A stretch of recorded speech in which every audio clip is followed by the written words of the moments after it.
Welcome to the Undisputed podcast. I'm your host, Joy Taylor.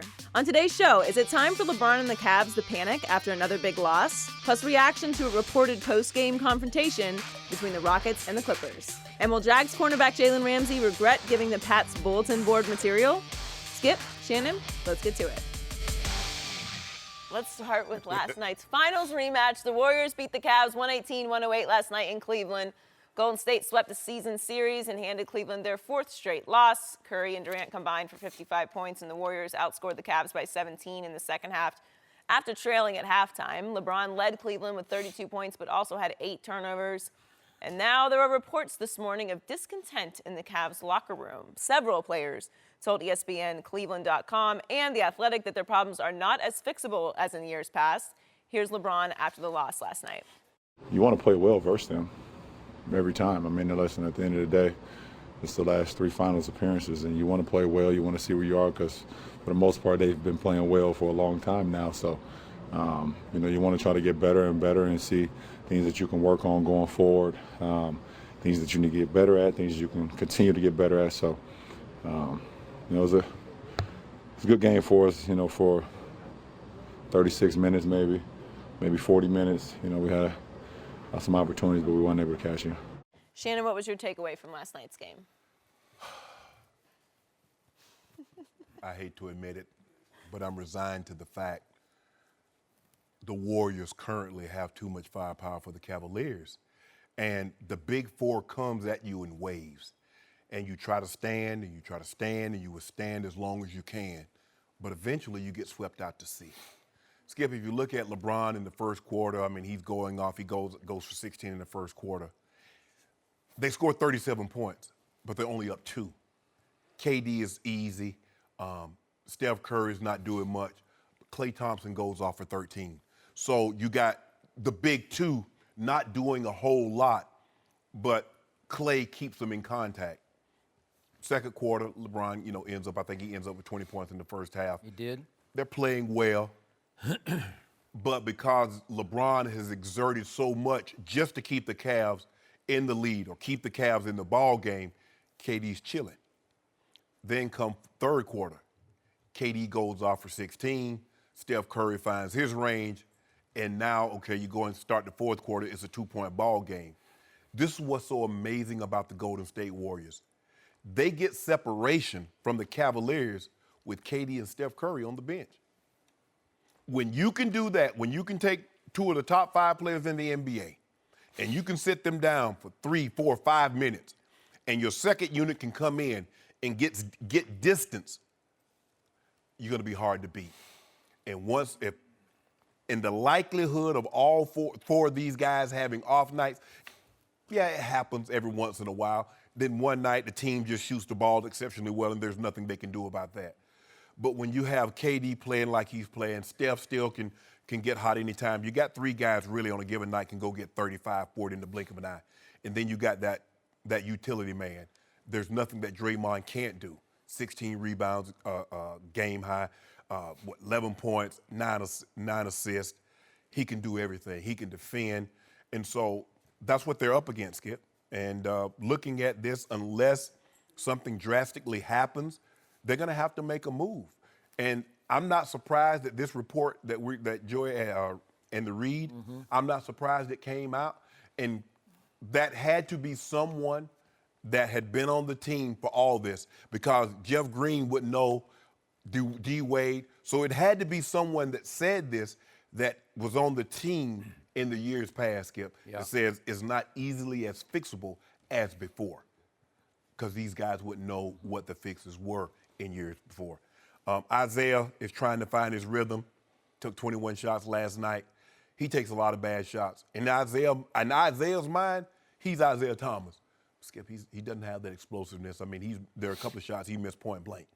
And it's affecting Kevin Love. That's who it's affecting the most, because Kevin Love is shooting 33% with Isaiah Thomas on the floor. I thought for a while Kevin Love was rolling. He was playing well, and then he got in foul trouble, and he had to come out, and so that hurt the rhythm. But looking at Golden State, they just have too much firepower, and it's hard for me to wave the white flag. But That's it? You're waving it? No, hold on, Skip. I'm waving it that a temporarily. flag or Yeah, just it's close fake? enough. Well, here. How do you temporarily do it? Temporary. That's surrender. I'm calling a ceasefire. Ceasefire. Oh, you want a I ceasefire? want a ceasefire. I don't think Golden State's going for a ceasefire. know. They'll let you surrender, but they won't cease fire. Oh, this is what I want, No. Skip. Until I know Cleveland, because they don't have any assurances what LeBron's going to do.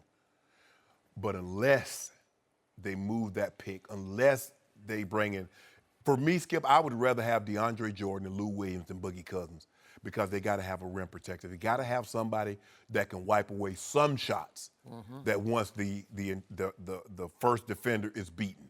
Because right now, once the first defender's got beat, it's a layup, and that's not good enough. So they played well. You knew the Cavaliers were going to play hard, because the Golden State Warriors are a lot like the Patriots. You don't play your best ball game, they're going to blow you out. They're going to embarrass you. They come into your building or you go to their building, they're trying to embarrass you. And the Cavaliers didn't want to get embarrassed, and they played really, really well for about 3 quarters. But after that, Golden State stepped on the gas, and all the Cavs could see was tail lights. So, Shannon Sharpe, Yes. I regret to inform you, your Cavaliers are officially in trouble. I'm going to go above and beyond what happened last night on an MLK Day night, January the 15th, Golden State, no huge deal. I'm looking at the bigger picture and the longer term, and I'm looking at LeBron's team having lost 8 of 10 games, having trailed at Minnesota by 41 and at Toronto by 35. This is not a good sign of what's going on. No. So, to your point, I tweeted at halftime because I was impressed at that point. I knew we had a long way to go, but I tweeted, in the first half, LeBron played like the best player in the world. He really did, because he had 20 points on 8 of 10. That's pretty spectacular. Made 4 or 5 free throws, and the Cavs led by 7. But the second half of my tweet was, the Warriors played like they weren't that interested. After the game, Steve Kerr, the coach of the Golden State Warriors, said that he lit into his team at halftime and said, we weren't guarding anybody. There wasn't much intensity. So my eye test was correct. Golden State was just kind of shrugging through the first half, and they trailed by 7. And I don't think anybody in the Golden State locker room was sweating at all, because I don't think they'd even broken a sweat in the first half. So they were a little bored. They finally said in the third quarter, okay, that's enough. And they won the third quarter by 9, and they won the fourth quarter by 8. And Kevin Durant said after the game, we cruised to a W. He used the word cruised. Well, I remind you, with 7 minutes and 40 seconds left in that game, it was still a 4-point game. Yes. Cleveland trailed by 4. Tristan had made a little running jump hook. Okay, so it's your house. You got LeBron James, and I'm thinking, okay, this is going to go to the wire. And for the next 4 minutes, Golden State went on a 14-4 run. And guess what, boys and girls? Guess what? Not one basket in the 14-4 run was scored, to your point, by Kevin Durant or Steph Curry or Klay Thompson. Not one basket. They're doing it with Nick Young and David West and Sean Livingston. It's toying with the Cavaliers. And I got to tell you, the whole second half, to me, it looked like Golden State was running a fast break layup drill. Like a layup, like kids riding a ride. Like, wee, is it your turn to dunk or my turn to dunk? Do you get a layup or do I get to lay this one in? And I got to tell you, I was embarrassed for your team on national TV, because that was some sorry defense. Yeah. That was some listless, lifeless, don't give a you-know-what kind of defense. They forgot what got them to lead in the first half, Yeah. and they reverted back to what are they've you been doing the previous 3 games. What are you doing? And Nothing. Nothing. And at the end of the game, this is Steph's way, he was globetrotter toying with the Cavaliers. He'd face up a defender and cup the ball behind his back, like cup it in his hand and just kind of look you in the eye like, I got the ball behind my back and I'm about to perform a magic trick on you.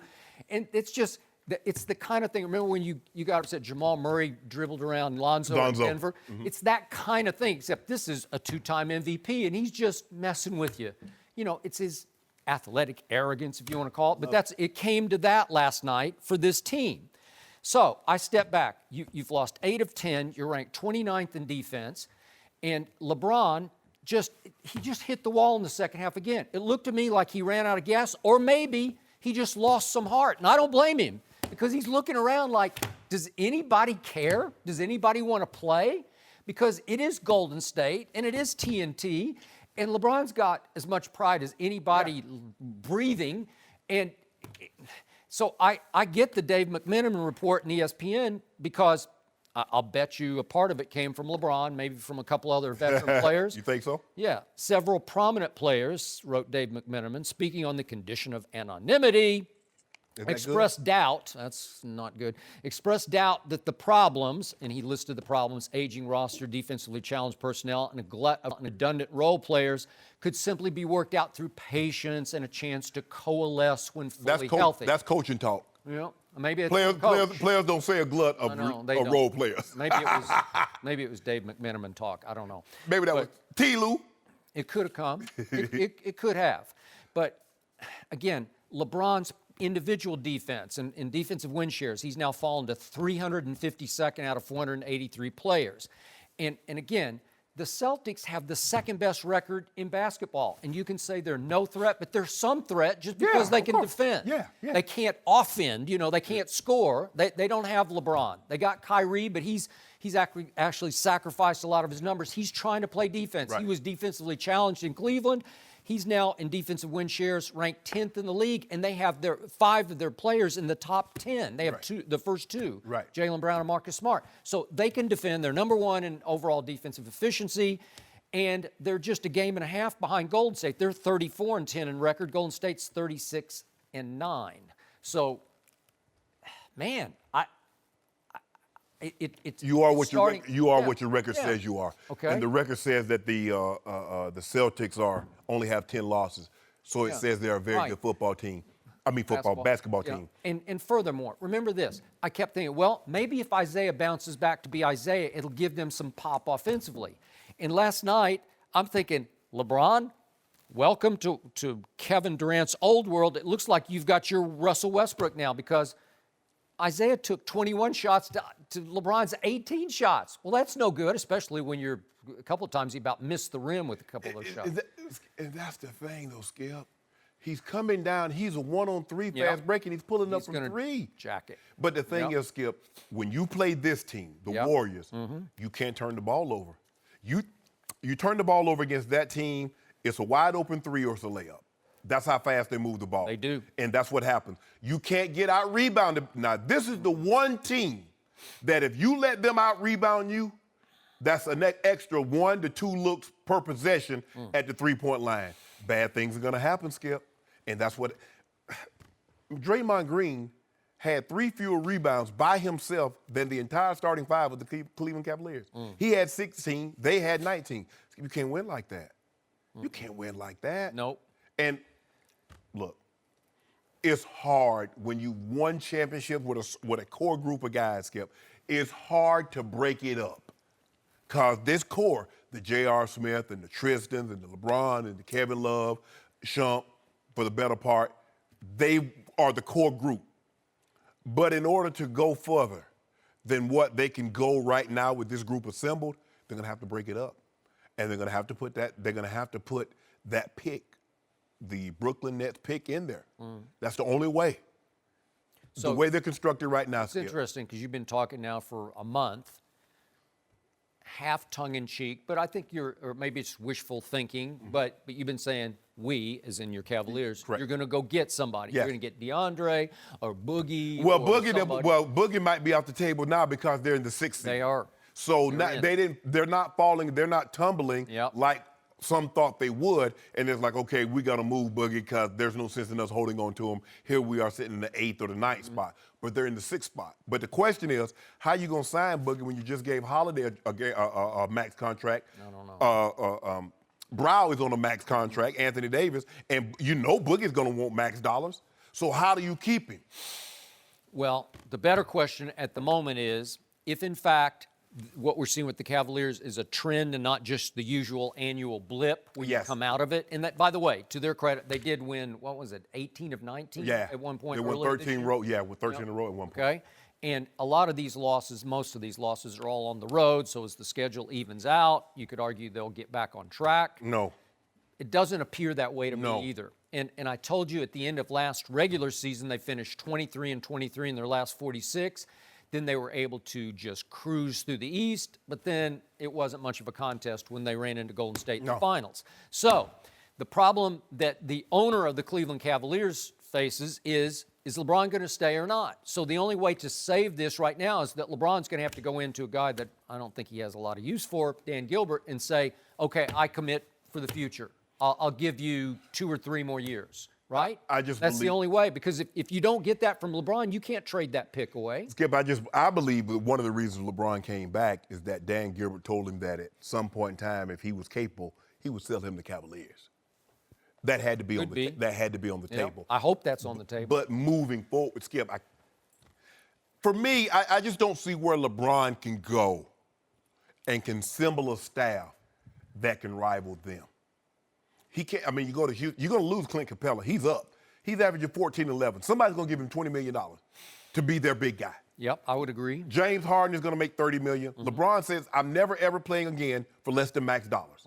Chris Paul won't max dollars. Now, you got Ryan Anderson. You're going to have to move him because he's going to make $20 million next year. Eric Gordon is going to make $13 million next year. You're going to have to move probably Ariza. Skip, it's going to be the same situation as what happened with Carmelo went to the Knicks. Well, Carmelo thought he was going to join what was already in place, but they had to give up everything to get him. So when he got there, it was barren. Yep. Wherever LeBron goes, I don't know where he can go and assemble a staff that can rival what they have. Because they still got Clay on a deal that he signed a couple of years ago, but it's a small deal. So is Draymond. So they still have a couple of years, and because Kevin Durant took less money. So they still got you basically got 2 more years to try to figure out how to beat them before it probably implodes, because I believe Klay Thompson is going to want $250 million. Draymond's going to want big-time money. After you get 4 rings, what's the difference between 4 rings and 6 rings as opposed to $250 million as opposed to $180 million? That's what they're going to have to weigh against. And I think they're going to take the money. I know they like winning, but there are very few people going to leave $70 million, $80 million on the table. But there is the option of the Los Angeles Lakers for LeBron James. Obviously has 2 houses now. I know he has 1, but maybe 2 in Brentwood, nearby where we're sitting right now. Nice neighborhood, Brentwood. He can get the one I'm in if they don't start winning, because I'm about to get up out of it, Joy. You're out? Yeah, I'm going south. Going south. They're going way south. So, again, LeBron, they got 2 max slots. Could they go get DeMarcus Cousins? Would it be LeBron and DeMarcus with Lonzo running the point? Could he live with LeVar? You still got Kuzma and Ingram, and you can mix and match. I don't know. Is that enough to go compete? I don't know. Not against Golden State. Probably not. Because you need seasoned players to compete with them. You need somebody that's ready to compete right now. Not 2 years from now, not 3 years from now. You need somebody that's ready to go to battle currently. And because that's what Golden State, Skip, people look at, Golden State was 5 years in the making before Steve Kerr came in. Mark Jackson had already laid the foundation. Guys, we got to play D. Yep. So they already had that mindset. They did. And so now, Skip, look, if they didn't have, man, that 7-foot guy right there, that 35, he a different animal, Skip. He's something. It's not fair that you got 2. I mean, think about it. I don't know if we've ever seen this. Not in their prime. Maybe Shaq and Kobe. And by the way, I'm not rubbing this in or piling on, but in the first half, LeBron made a business decision, and he just turned away from a if we could see that quickly, a Kevin Durant dunk. And I don't blame him because this guy is a monster. Full head of steam. Yeah, you can't stop. What were you supposed to do? I'm not interested. But hold on. Not interested. But what did he do? You remember when KD went to the rim? What did he do to KD? But you could hard foul him. He blocked him. What? No. Just about. So was it a bicycle for 2, or was it just him there? Which one? You know which one when Kevin Durant went to the rim. Kevin Durant was invited to a hen party. He showed up with apple juice, and LeBron said, "Get that weak stuff out of my house." Yeah, look at it. Oh, my goodness. It's kind of a blind side. Don't just Skip, don't do that. He didn't see it. Of course not. Yeah. Was it a bicycle built for 2? No, that wasn't. It wasn't a fast break. And watch Steph Curry. Why does Steph keep? But wait a second. You're ignoring the fact that LeBron just turned away from he walked out of the potential poster on Kevin Durant.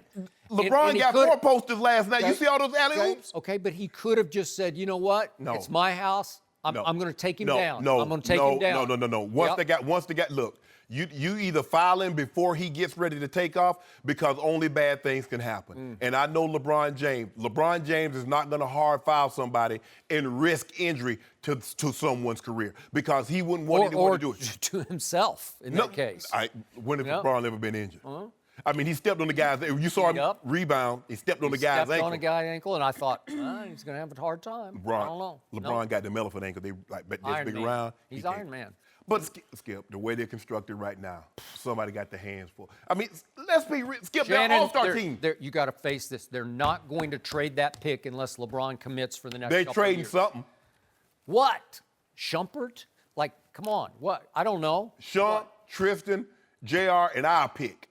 Nobody cares. It's not good enough. They're just guys now. Yeah, I know. Yeah. But y'all know, Skip, they're not going to be able to trade Deion. I mean, they're not going to be able to resign DeAndre. He want out. He want to go somewhere where he can at least contend for a title. Yeah. You know, you got LeBron. You're going to at least contend. It's looking bleak right now, Skip. It's looking bleak. It's looking bleak. Yep. But I see hope. Oh, you know what yesterday was. Hope. You know what yesterday was, Skip. That man said he had a dream. Did. Well, yeah, I hope you do. They got a dream. Okay. They host Orlando on Thursday. The Magic beat the Cavs earlier this season in Cleveland. Who we got? Who we play? Magic. At home? Yes. Oh, we got them. You got that. We got them. I'm betting no. Hey, we got the Thunder too. We gonna get the Thunder. Don't we got the Thunder this week too? We got the Thunder at some point. Yeah. Oh, we gonna get them too. Thunder a little. They're about as shaky as you guys. No. I'm gonna get my due back on the Thunder. Saturday. On Saturday. Okay, I'm gonna get my due back on the Thunder. No mercy. Things got ugly last night as Chris Paul made his return to LA to face the Clippers. In the fourth quarter, Blake Griffin and Mike D'Antoni got into it, cursing at each other, which led to a skirmish between the teams. Then Blake got into it with Trevor Ariza, and Austin Rivers, who did not even play in the game, started talking trash from the bench. Ariza and Blake were both ejected. Then things got really ugly after the game. It was reported that Rockets players, including James Harden, went into the Clippers locker room after the game to confront Blake and Rivers. There were conflicting reports whether CP3 was a part of the group. Both teams addressed the incident afterwards. We knew it would be an emotional game in some way. We didn't know how, but we talked about that and said we're just going to play through the game. And I thought overall we did that. Let's put it like this. Our team was in our locker room. That's all I'll say. I'll let you do the rest of the investigation. I will say their entire team was not in their locker room. We were where we were supposed to be. We were in our locker room. So whatever happens over there, I mean, we can't control what anybody else does. We controlled what we did. We were in our locker room. Everybody was in our seats. That was it. You should ask. You gotta ask them. Chris, did things get a little chippy in the locker room right there after the game? I don't know. You know what I mean? We took our loss. You know what I mean? Tough loss. Get up out of here. You know what I mean? I think it's ice headed to Houston. We're joined by FS1 NBA analyst Chris Broussard. Welcome, Chris. Thank you. Chris, how should the NBA handle this? I've had some history with things like this. One, Martin Luther King Day fights happen. Like yesterday, Kyle Lowry nonviolence, and Ben Simmons. Yeah. I was covering the Knicks in 2001 when Marcus Camby ran across the court and tried to sucker punch Danny Ferry and ended up kind of Jeff Van Gundy went and tackled him. I was right there. And just to show you how things, Camby got 5 games for that. Now that was on the court. Correct. 1999, I was covering the Nets, the New Jersey Nets. Kendall Gill and Steve Smith got into a fight in the hallway after the game. Kendall went looking for Steve Smith, punched him a couple of times. And Kendall knew all that jiu-jitsu and MMA stuff. Each of them got $2,500 fine. That's it. That's how different things were back in 1999. But, I think the incident you can compare to it was when Carmelo Anthony in 2013 went to the bus to confront Kevin Garnett after the game. And Melo got a 1-game suspension. I'm going to say that the 4 Rockets players involved, including Chris Paul, all of them should get a 2-game suspension. The purpose of the punishment is to deter things like this from happening in the future. You've got to hit them with something that's going to hurt and make them think twice. And Chris being the president of the Players Association, he's got to know better. Look, we can talk about Austin talking trash, and I know he was talking trash, and some players don't like him. But to me, this was about Chris Paul being embarrassed to go back to the team you demanded a trade from and losing pretty handily. For the second time. Yeah, he was upset and frustrated. And first of all, this is how it works. If you demand a trade, you're not getting a video tribute. They need to stop with some of these video tributes. They make it seem like everybody had a Kobe Bryant career. Like they played 15, 20 years. They won championship. Kelly Olynyk. They should have gave him a gift basket or hair product and said, okay, that's it. That's all you getting from us. Everybody doesn't deserve a video tribute. With that being said, you got to give them 2 games, Skip. You got to let them know this is unacceptable. We don't condone this kind of behavior. We want to deter this kind of behavior, and further behavior would be met with stiffer and harsher penalties. Yep. I get it. Chris Paul has always had a chip on his shoulder. He mad at the wrong person because everybody that's on that court, nobody can make him any taller. Now, see, if I was Blake Griffin, you know what I've done? I'd put my elbow on his head like this here. Will you stop, little man? Will you stop playing? Now, you read Chris Paul's lips, what he said to Blake Griffin. I did. If you say that to your former teammate, that lets me know you guys ain't never been close. Oh. Never, ever. That's one of the reasons they never reached their potential. That is correct. Yes. It was the flashpoint of those two because that team underachieved for 4 years. Yes. No question. And so you got to send a message. They look at Blake, and a lot of times, and Chris, you and I were talking about this off air, they look at their skin complexion and they see softness. So you look at Austin Rivers, you look at Blake Griffin. The same thing with Steph Curry and Klay Thompson. Yep. But you know, one of the light-skinned brothers gonna have to drop somebody, Joy. See, if you drop one of them, and then everything will be okay. But you can't be going to somebody's locker room. You lost. They make it seem like this was the first time they lost. You lost the ball game. Move on. I get the chippiness. I get it, Chris. You didn't want to be in the Clippers locker room. That's why you demanded a trade. What you going back over there for now? And you gonna go through the secret passageway? Should have met you there. Ooh. I You agree get with it right, you. one. Commissioner Silver has got to drop the gavel and the hammer on this one. 2 games apiece for those 4, even though conflicting reports about how far Chris went into the locker room. He is the president, as you point out, of the Players Association. He instigated this. He was the only one who knew the secret passage back door to the other locker room. And I do agree with, there was one anonymous quote from an eyewitness inside the Clippers locker room who said on ESPN.com, it was classic NBA. None of these guys were going to fight. I basically agree with that. But it's such a bad look. It looks like a gang fight was escalating. Correct. In a league that is starting to threaten the National Football League in popularity. Obviously globally it is, but even in the States, it's coming, and you can't have this look. It's such a bad look. It's the wrong message to send when your game is on the rise. We get a couple more games like the Saints in Minnesota at $46 million. There you go. It's gonna be bye-bye. It's gonna be bye-bye again, NBA. We still got, This week, got two good games this week. Okay, so back to Blake Griffin. I only wish for his sake he could play every night the way he played last night with that chip on his shoulder, because that's what I've wanted to see from him. You and I used to argue about him before the draft. You remember this? Yep. And I watched him so many games at Oklahoma, and I said, just fight back, because the book on him in the Big 12 was, and he had a big brother, a literal big brother on the team who was his bodyguard and protector, and everybody. The book was just knock him around early, push him around, cheap shot him, and he'll shrink. And he couldn't shoot. He couldn't make a shot from more than 2 feet outside from the basket. Well, he's learned to shoot. He's really a talented player. He can pass. He had 6 assists last night. And yet, that's been the book on him. And those two clashed, he and Chris.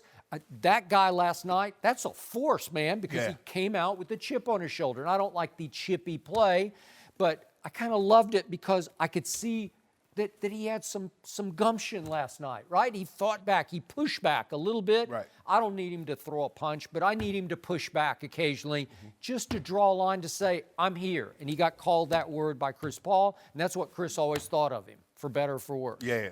But at some point, you got to change the narrative because as long as people perceive you as being soft, they will treat you as soft and they'll walk over you. Even if look, at some point in time, Skip, you might have to take a butt whipping, but you got to make it so you won't come back. You might. You might get me, Joy. You might get me, but I'm gonna make it so that you're like, you know what? I got him that time. I don't want no more of it. Yep. And Austin Rivers, I like him. I like him personally, so I admit maybe I should disqualify myself, but I do like him personally, and I believe he's made of tough stuff because he had to be made of tough stuff all the way up. Right. He was always daddy's kid, right. Playing for daddy, and he still gets a bad rap for that because on December 23rd, he went to Houston against these guys, and he laid 36 on them, and they won the game by 10. So he can play a little. I'm not saying he's an all-star, but he can play. He can hold up his end of the bargain. 36 points in the NBA game is good. He's turned himself into a legitimate legitimate NBA player. Legitimate rotation player. You can't say, oh, it's just the coach's son anymore. Yeah. That saved him. Doc saved his career. But Austin's become like a I got solid it. But player. Doc's a tough guy from Chicago, and I think he instilled a certain toughness in his kid. Yeah, I agree. And his kid will fight. I don't want to see him fight, but he'll fight back. He'll take a stand. Because people take advantage of you. The two people involved in this that would have fought were Trevor Ariza and Austin Rivers. Like, they would have fought. Yeah. And I was told by somebody that was in there witnessing this, that it never got, like, the Rockets were talking, but it never was like they're being held back or, you know what I mean? Like, they really wanted to get in there and do something. But nevertheless, why are you even going over there if you really not trouble? So they get exactly what they're looking for. If they did fight, think how ugly that would be. That's why Adam Silver has to drop the hammer. But that's what happens, Skip. You look, my brother was 3 years older than I was. And so everybody that didn't like him, what they try to do? They try to pick on me. They would. So, Joy, I don't like to fight. A little tougher. I couldn't beat my brother. So I got to get somebody. I can get me a win again. I mean, what I'm supposed to do, Joy? Like you said, one of these light-skinned brothers might have to knock. I used to knock out plenty of dark dudes, Joe Cullen. I used to knock them out all the time. Like bowling pins. Joy, look at Joy. We all know that in the case. See Joy, that little sister. See Joy go with you. See Joy, that little sister. Oh, she gonna go with Big Brother and have some work. But wait a second, the lightest skinned brother at this table is over here. Oh, I know you ain't gonna. Oh, I already know. We all gonna just keep the car running. Joy and I handle this. Just keep the car running. Hey, Don't Chris. put my name in this. I stay out of trouble. No, she angry too because she's 5 foot tall. She angry. She mad at everybody. Tell you what, I'm not walking over to the locker room to be hold me back guy. That's just nonsense. Chris, thanks for joining us. No mercy. The Jaguars pulled off the huge upset on the road Sunday against the Steelers and are heading to New England for the AFC Championship game. At the Jaguars' homecoming rally, Jalen Ramsey gave a guarantee for the rest of the playoffs. Let's take a listen. I ain't got too much to say, but y'all make sure y'all bring that same energy out here next week and the week after. We going to the Super Bowl, and we going to win that. We going to win that. Jaguars head coach Doug Marrone downplayed Ramsey's comments yesterday, saying, "Our focus isn't on anything else but the New England Patriots. That's exactly what our whole team will be focused on." We're joined by Fox NFL analyst Mark Schlereth. Welcome, Stink. Thank you. Was it a mistake for Jalen Ramsey to say this? Listen, it's always a mistake when you're writing checks that everybody else has to cash and when you're doing it against the GOAT. Tom Brady. Now, I'll go all the way back to 2013, when Ryan Clark, a good friend of mine, from the Pittsburgh Steelers, said that Tom Brady is seeing ghosts. And it started in 2010 when he faced the Jets in the playoffs, and he's seeing ghosts, and we've got a plan for Tom Brady. They played him later in that season. That was like in May. That was a little bombshell that he dropped. Later in that season, Tom Brady went 23 of 33 for 432 yards, 4 TDs. The Patriots put up 55 points and 610 yards of offense. I don't know about seeing ghosts, but he saw dead people, right? And that was the Pittsburgh Steelers secondary. He saw some dead people. So I just am not one that would ever. Number one, I would never say it. Like, I would just never, ever, for anybody. I'm not like Sharpe. You ever play with a guy who's like that? Yeah, I play with a guy that'll start a fire over the guy you're playing right there. But the bottom line is I would just never do it. I certainly wouldn't do it to Tom Brady. I would. Start it. You would. Yep. You would. Skip, you know in 2000, that Ravens team gave up 165 total points, but they gave up like 32 in one game. That was to the Jacksonville Jaguars. Mm-hmm. This team, the way, and Stink, you know this. Once you get down into playoffs, turnovers, you pay double. So all the Jags have to be is who they are.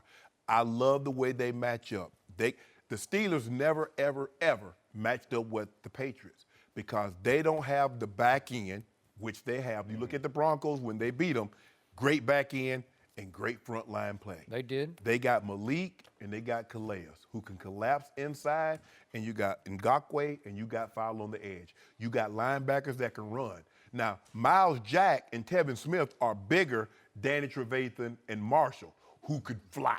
Mm-hmm. And when you look at their secondary, their edge guys, they're comparable to Talib. They might be a little better because Ramsey is a younger Talib and can run. Mm-hmm. He can fly. He's a bigger Talib, too. Man, this is a great matchup. But here's the thing, like Stink said, I was writing checks that everybody had to cash. Now, Blake Bortles going to have to cash this check. This is the guy that got to cash the check, Skip. He's got the money. I hope he good for it. He's been good the last 2 weeks. He's been good for it, Skip, so he good.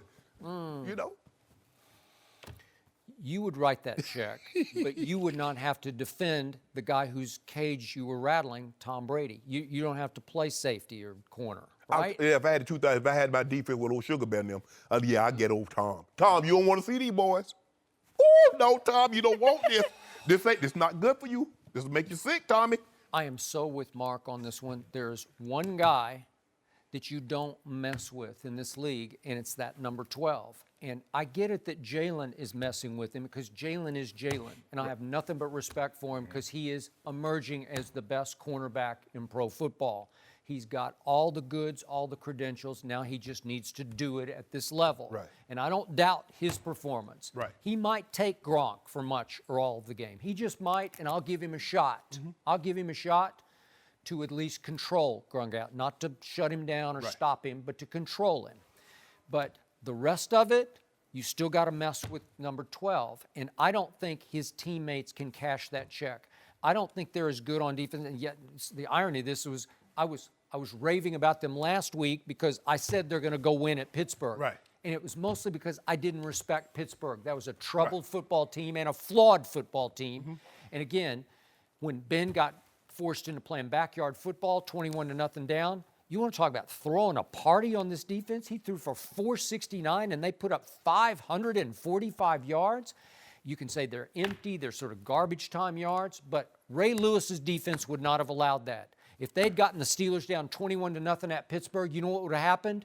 35-0 would have happened, or 35-7 maybe. I remember a guy talk to the GOAT. Do you remember what Plaxico Barrett said? Plaxico Barrett said, we're going to win, and we're going to score. It's going to be 21-17. Yep. And Tom Brady snickered and talked about, we only going to score 17 points. Mm-hmm. He did you one better. You scored 14. Okay, but he had Michael Strahan and Osi Umenyiora and Justin Tuck. He had some studs in that defensive line.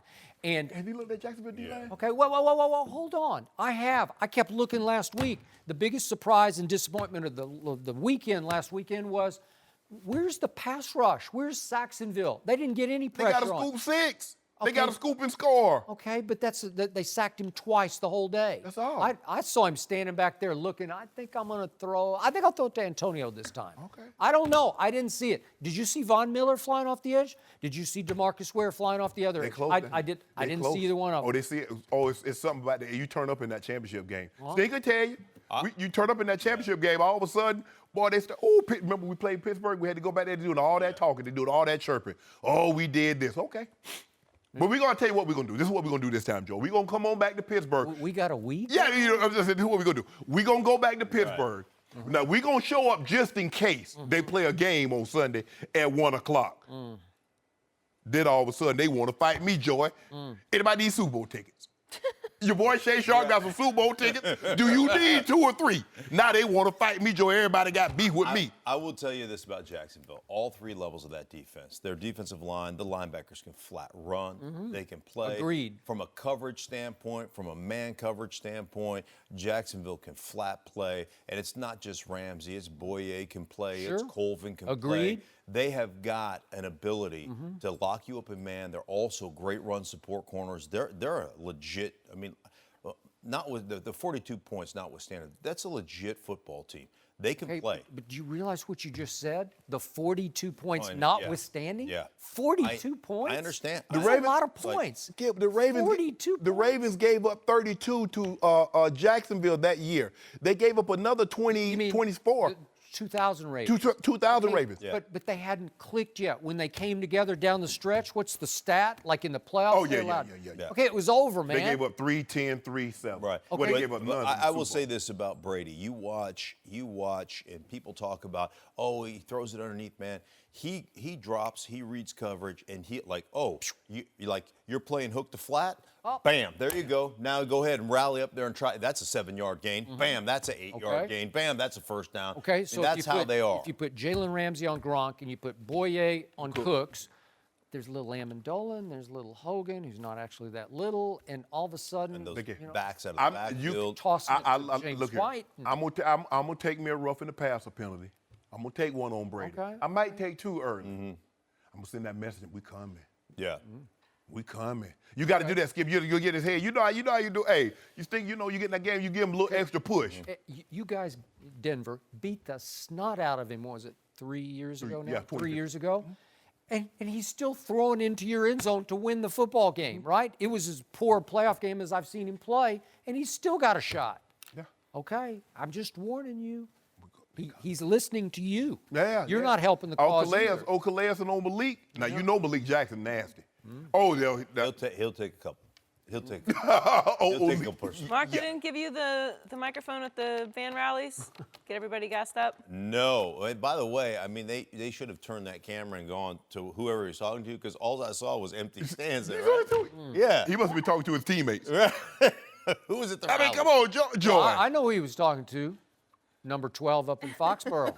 Right? Skip. That's who he was talking to. So? Whether he liked it or not, that's who he was talking to. Okay, now what? What is Tom going to do about it? Well, he does a lot about it. No mercy. The Vikings are headed to Philly for the NFC Championship game after one of the best finishes in NFL history. Minnesota's walk-off touchdown came as a result of a missed tackle by Saints rookie safety Marcus Williams. Yesterday, Williams tweeted, "I appreciate my friends, real fans, family, and team for everything they have done for me this season. All the support is highly appreciated. No, the season didn't end as planned, but one thing is for sure, I won't let one play define the type of man or player that I am or will be." Shannon, will this play define Marcus Williams' career? Skip, I'm going to be 1,000% honest. Unless he goes on to have a Hall of Fame career, unless he turns into Ed Reed or Troy Polamalu, this is going to be it. Skip, Jim Marshall played 20 years for the Purple People Leader. That's a good point. 20 years. Started every single game in Minnesota when they played outside. He did. When they played Green Bay, it was outside. When they played the Bears, it was outside. He played 20 years. Yep. Alan Page is one of the 2 men that was a defensive player that won the MVP. He's in the Hall of Fame. Carl Eller, also on that D-line, is in the Hall of Fame. Jim Marshall has come up several times for the Hall of Fame. 20 years, went to the Pro Bowl. What is Jim Marshall known for, Skip Bayless? Running the wrong way with the football. He gave the opposing team a safety.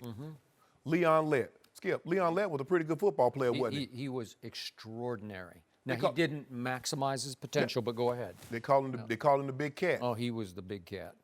2 plays. The Thanksgiving Day It was horrendous. and the Super Bowl. The Thanksgiving was worse because it lost the game Yes. to your Miami Dolphins. And the Super Bowl. In the snow. Because you know why, Skip? Because when you go back and they show Thanksgiving Day games, they show that. Yeah, When these are like ultimate bloopers. You know? Yes. So unless Billy Buckner, they make it seem like Billy Buckner wasn't a good player. Billy Buckner was a pretty good player. Skip, this moment, because sports are about moments. Nobody will remember that interception that he had to get him back into, and then I think they ended up taking the lead on this interception. Yep. Skip, that's the way it works. Because guess what? When people are like, hey, man, Marcus Williams, who? Man, you know the dude that missed the tackle when Minnesota got that walk-off? That's how it will be described. That's just the way it is. Sports are about moments, and they'll never, ever forget this moment. So I can assure you, if Russell Wilson had not won a Super Bowl, Skip, what would be his moment? That interception that cost him the Super Bowl. Had Magic Johnson not won titles, he dribbled out the clock. He did. And he missed important free throws. So you have to have, this is on your resume. It's at the top. How far do you push it down? Chris Webber was the first pick in the draft. He was Rookie of the Year. Chris Webber was a hell of an NBA player. He could potentially go to the Hall of Fame. He ain't getting past that timeout, calling that timeout they didn't have. Because it's a moment that everybody will remember. And that's what sports are. You remember the moment when Jordan hit that shot, Skip, and he paused with it. You remember. It's the only picture I have. I don't collect anything, but I got that picture. It's a moment. And that's the moment everyone will remember. Yep. Unless you got to become a hell of a football player and push this way down on your resume. I agree. Because right now, it's at the top of the list. Skip, I hate to be so brutally honest, but that's what it is. I wish I could disagree with what you just said, but I can't. But I hope you're wrong, and I hope I'm wrong. And I hope this kid, who by all accounts is a good kid, who had a very good rookie year playing the second hardest position in pro football to play as a rookie outside a quarterback, it's safety.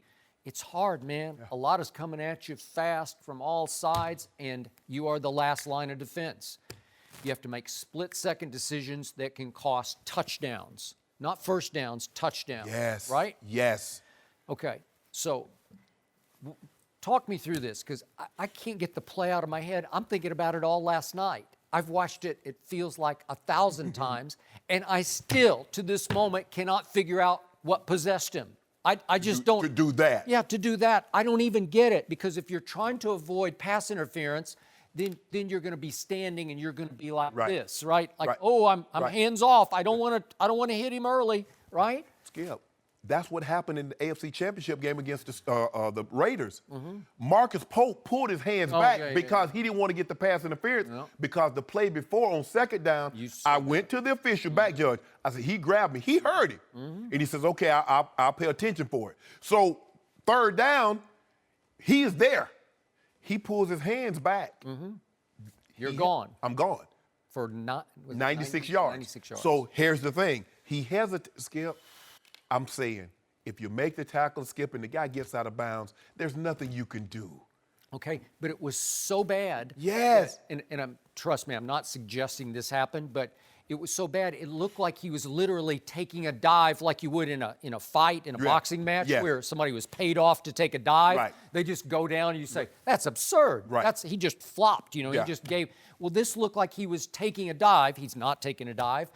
He just brain locked so badly, he went blind on the football field and just dived at nowhere. At nowhere? Yes. And completely, he didn't just whiff barely, he whiffed sideways. If the guy fakes him out, Skip, you can probably look like, oh man, he got juked. Okay. But not this. But it's as much a mental blunder as a physical. And then the double jeopardy was he took out his own man. Whatever last hope, last hurrah you had to chase down Stephon Diggs with Crawley, he knocked his legs out from under him. It's incomprehensible. It's inexplicable, at least on Bill Buckner. Mookie Blaylock, this is Game 6, 1986 World Series, hits a cue shot right off the very tip end of the bat. So the ball's spinning crazy sideways, and it's a tricky roller. And he just didn't get his glove down, and it goes under his glove. Okay, again, it's an all-time blunder, and he became the face of choking. You think Bill Buckner. Now, Bill Buckner, who I covered when he was a Los Angeles Dodger back in the 70s, and I did an interview with him on ESPN about 10-ish years ago. He never got over it, man. No. He's still bitter about it, and I can't blame him because the world sort of condemned him as the face of choking. And they won't let him get over it. It's just like that blown call, Durker. Yeah. That official. He never got over that, Skip. Because you got it in replay, and the guy has the ball in his hand. It's just like Joe Joyce, Galarraga, that perfect game. Jim Joyce. Skip, that's what he did a lot of World Series games. But he just blew it. He blew said it. after I blew it. I just He blew said, the call. I cost this kid a perfect game. Okay. Now back to Chris Webber. Okay, so it's chaos, and he's just a kid, and he puts the ball under his arm, and he looks to the bench, and you can see they did a documentary on this. There's one guy down the bench who's holding up his hands like one of his teammates. Yes. So can you give him a little bit of an excuse? I guess a little bit, but he's known for it, and he will always be known for it. But at least he had a pretty good career. Right. Pretty good. And I guess you're looking at it, he's a college player. Yeah, he's a college player. But Chris, they would really look down upon him had he been an NFL player. Yeah. And that's what they're saying about Marcus Williams. Because look at Skip. All he did was basically what the Georgia kid did. The Georgia kid is cover 2. He's supposed to be wide, but you said he's a college kid. Yeah. And he just did the same thing. This guy, and you said, well, he's only 1 year different. The guys, this guy got 50 starts. He got 17 NFL starts. But they said pro college. Skip, he needs to have a Hall of Fame caliber career. Yep. Because right now, this is at the tip top of his resume. His name and then this play. Yep. And yet, I do sense a groundswell of support for him, some backlash of sympathy. Right. I know in New Orleans there's signs and There's a billboard. There's billboard and I feel for him. You feel for him, Yeah. right? Oh man. I mean, I don't think we're condemning him, but Skip, I don't know how I would have handled had I dropped 3rd and 6 in Pittsburgh and they go on and win that ball game because I had the first down in my hands. I don't know how I would have handled that. if it lost the game, yes, then you just missed. It was a physical error where you just dropped the ball. Right. We've seen players miss free throws that cost games. Scott Norwood. Yeah, He was never the same after that field goal. Never the same, but he just physically hooked the kid. Yes. When it hooked, I think it was hooked left. So Yeah. the point is that this was more mental than physical, and it's inexplicably mental because he's not that kind of player. No. He didn't demonstrate erratic played well all year. decision making. He's really good. Played well all year, and that's what the Saints needed. Rankins is but a good player. He was the first round pick the year before. Lattimore looks like he's going to be the real deal. Stud. So that's the way you have to build. They found Michael Thomas, which made Brandon Cooks expendable. But that's what you have to do, Skip. If you're going to pay that kind of money for your quarterback, you better hit it big on the defensive side through the draft. But I'm sorry, Skip. But the thing is, that's how you remember you and how people remember you are two different things. You said you're not going to let that play define you. But how people perceive you, how people will remember it is something you have to change. You have to give them something to say, you know what? Yeah, he made that play, but he made up for it. You see that play he made in the Super Bowl? You see that play he made to get us to the Super Bowl? Well, he is a rookie, so hopefully we'll have time to change that narrative. But like you always say, sports is a short menu. Yeah. If you're a player, you have to have a short memory. Yeah. I mean, you know. Unless you're Shannon and you dwell on the Jags loss for your entire life. Yeah, I ain't getting over that. You never got over it, and it defines your career. No, I'm not getting It defines you on Undisputed. No, if I hadn't won Super Bowl, Skip, I might have done something to somebody. I needed some Super Skip, I had to get that off my resume. Mark Brunell? Yeah. Mark Brunell. With Keenan McCardle and Jimmy Smith. Natron Means. No mercy. Cowboys wideout Bryce Butler had some interesting things to say on Undisputed last week. Let's take a listen. I want more Bryce Butler. Why didn't I get more Bryce Butler? I think in this league, when you think about the business aspect, I think you got to follow the money trail. Des Bryant makes a whole lot of money. Yeah, both of our starters made money. Terrence just got paid. He just got paid. Read up last year. So yeah, there was times last year where I was like, I'm making plays. Like, why aren't we trying to win games? Like, why am I not on the field? Do you believe that Bryce Butler could have been more productive this year if given the opportunities than Des Bryant was? Oh, 100%. Like to hear that. That was Cowboys wide receiver Bryce Butler on our show last week, saying he should have had a bigger role in the offense. Well, Cowboys legend Michael Irvin had a strong take on Butler's comments. Irvin said, Bryce Butler ain't man enough to get out there talking like that. I think it's just frustration coming out. Why was he frustrated? What the hell have you ever done that we're supposed to throw you the ball every snap? Call all of that hogwash. Shannon, does Michael have a point? Nope. I vehemently, strongly disagree with Michael Irvin. I know Mike very well. We're in the Hall of Fame together, and so when we see each other, we're like brothers. We laugh, we joke, we talk. But I strenuously disagree with him with this situation, and I get it. Michael might love the Cowboys more than I love the Broncos. And that goes without saying. And Jerry Jones, he believes in him. He believes in Dez. But what Dez has been over the last 3 years, as opposed to what he did the last 3 years to earn that contract, are contrastingly different, Skip. He's not the same guy. No. Everybody can see that except Dez and Michael. I have no problem with what Bryce Butler said. Look, that was the reason that they got me up out of Denver. I was making the most money. They felt the other guys could play better. So in order to give them an opportunity to show what they could do, I needed to leave. Yep. All Bryce is saying, if they give me an opportunity, I'm a route runner, but all they see me is as a deep threat. I can run routes. He's saying they're not giving me the opportunity to showcase what I can do. Well, when you're paying a guy $14 million, and even if the guy that's behind him, everybody doesn't look at it, doesn't approach football like the New England Patriots. The New England Patriots will play the best guy. Just production. That's what it is. Yeah. It's simple as that. We gave him a second and third, but you're not cutting it out. Okay, you got to go. We gave you $10 million signing bonus. Like, okay, you got to go. Can you play? A lot of teams like, They acquired Coney Ely, who I thought he was almost the, he was dominated the Super Bowl, right? Yes, and had they won, he'd have been the Super Bowl MVP. He would have been the MVP. And they cut him in August. They just took one look and said, no. After they gave up what they gave up to get him. Yeah, go ahead. Skip, all Bryce Butler is saying is that I needed an opportunity, and I was prevented that opportunity. I'm not saying Dez is bad, but I play the same position as Dez.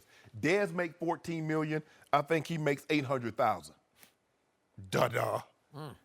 Why would I play? Well, you're trying to win games. Yeah, I'm trying to win games with the guy that I'm paying $14 million. That's why I'm playing 14. That's why I'm giving him $14 million, because I believe he can play better. Bryce Butler needs to go somewhere else. I believe Bryce Butler can be a number 2 receiver. Yeah. I believe he has the speed. I believe he has the mindset to go out there and show. And just because he hasn't done anything doesn't mean he doesn't have a reason to speak up for himself and says, yes, I can do some things. I know a guy that was just like Bryce Butler, but I was very fortunate enough to have Wade Phillips, that was the defensive coordinator in Denver, that stood up and said, Dan, put him in the game. Yep. Let's see what he can do in the game, because Dan Reeves, the head coach of the Broncos at the time. Well, nobody is standing up on that team, as far as coaches, to say, let's give Bryce Butler a true chance to show what he can do. So he's going to have to go elsewhere to see what he can do. I don't have a problem with that. And Michael, I did not put nothing in Bryce Butler's head. Bryce Butler can speak for himself. Skip didn't put anything in Bryce Butler's head. Bryce can speak for himself. Yeah, he's frustrated because he believes he can play better than what he's been given the opportunity to do. So he should be frustrated. Thank you for saying that. That came from the Hall of Famer, Shannon Sharpe, a receiver nonetheless. Yes. And I'm with you about Michael Irvin. I love me some Mike. I have made the case on this show that Michael Irvin was the greatest receiver ever, and I'm taking into the whole concept leadership. He was the leader of those 90s Super Bowl champion Cowboy teams, and nobody made more clutch catches on third and whatever than this guy did for those great teams in Dallas. But I am so with you. He is so dead wrong about this. I know why he's defending Dez. That's what he's doing between the lines, because Dez isn't his namesake. He's his number sake, because there was Drew Pearson in Dallas, number 88. Then there was Michael Irvin, number 88. And now there was Dez Bryant, number 88. And you and I have just fed off this for 2 years. He is a shadow of himself. I don't recognize him anymore. He made a case for a while, Dez did, to be the best receiver in pro football. But he had a quarterback with whom he had a connection. Tony Romo had a rapport in which he threw him jump ball after jump ball, back shoulder fades. They weren't even fades. He just threw it up for grabs, and Dez would go up and snatch it for a 25-yard gain. He has lost a touch of speed, a lot of quickness, and a whole lot of confidence. He led the National Football League in drops. He can't separate from anyone. He's become a single-covered liability. Every team just says, oh, we'll put one guy over there. And after a while last year, it got to not even be the number one corner. Whoever has him over there, you got him. No big deal. Skip, you know what I like to ask Michael? You still think there's a top receiver. You taking him over Michael Thomas from New Orleans? Forget the top guys. Forget Julio and Odell and AB. Yeah. You taking him over Thielen or Diggs from Minnesota? Nope. You're gonna go 12 to 15 guys. Really? I mean, if you just forget being a Cowboy fan, if you just look at right now production, you going 15 guys before you get to Dez Bryant. And I get it, Mike. Dez is your guy. You know, you mentoring him. He has 88. But I have Bryce Butler is absolutely right.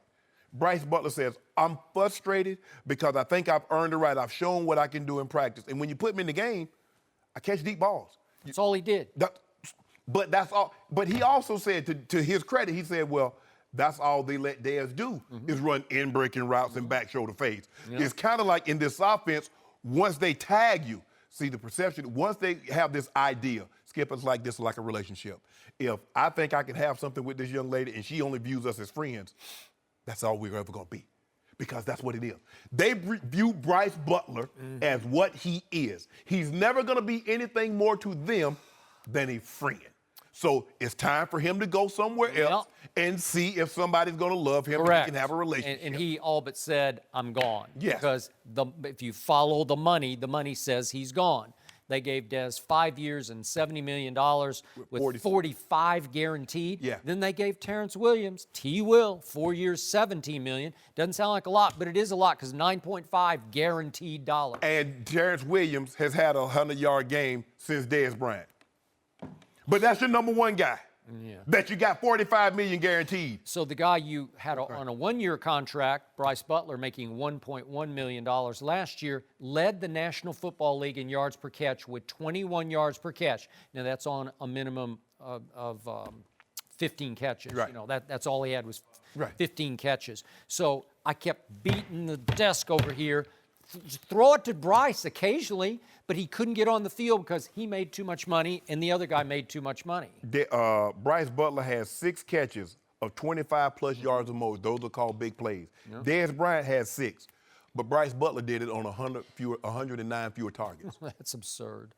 So Bryce Butler is close friends with Dak Prescott. I think they have a little wavelength because in the Arizona game, it was a 3-play game on Monday night at Arizona. It was the 3rd game of the year after that debacle up in Denver where your team beat my team 42-17. They went to Arizona and won a pretty tough game on 3 plays, and 2 of them were deep balls on the run that Dak threw to Bryce Butler. Yeah. Changed the game. So Bryce Butler, just for those who don't know, 6'3", 215. He has run, I don't think he could probably run it now, but maybe I'm wrong, but he has run 4.3. Yeah. So he was originally faster than Dez Bryant. And because he's close friends with Dak, I just think they have a rapport, a wavelength, a connection that Dez and Dak never had. So all of a sudden, Dak this year wound up with nobody who could separate and get open. Not Jason Witten. Little measly Beasley is double covered with bracket coverage almost every play. They just took him away.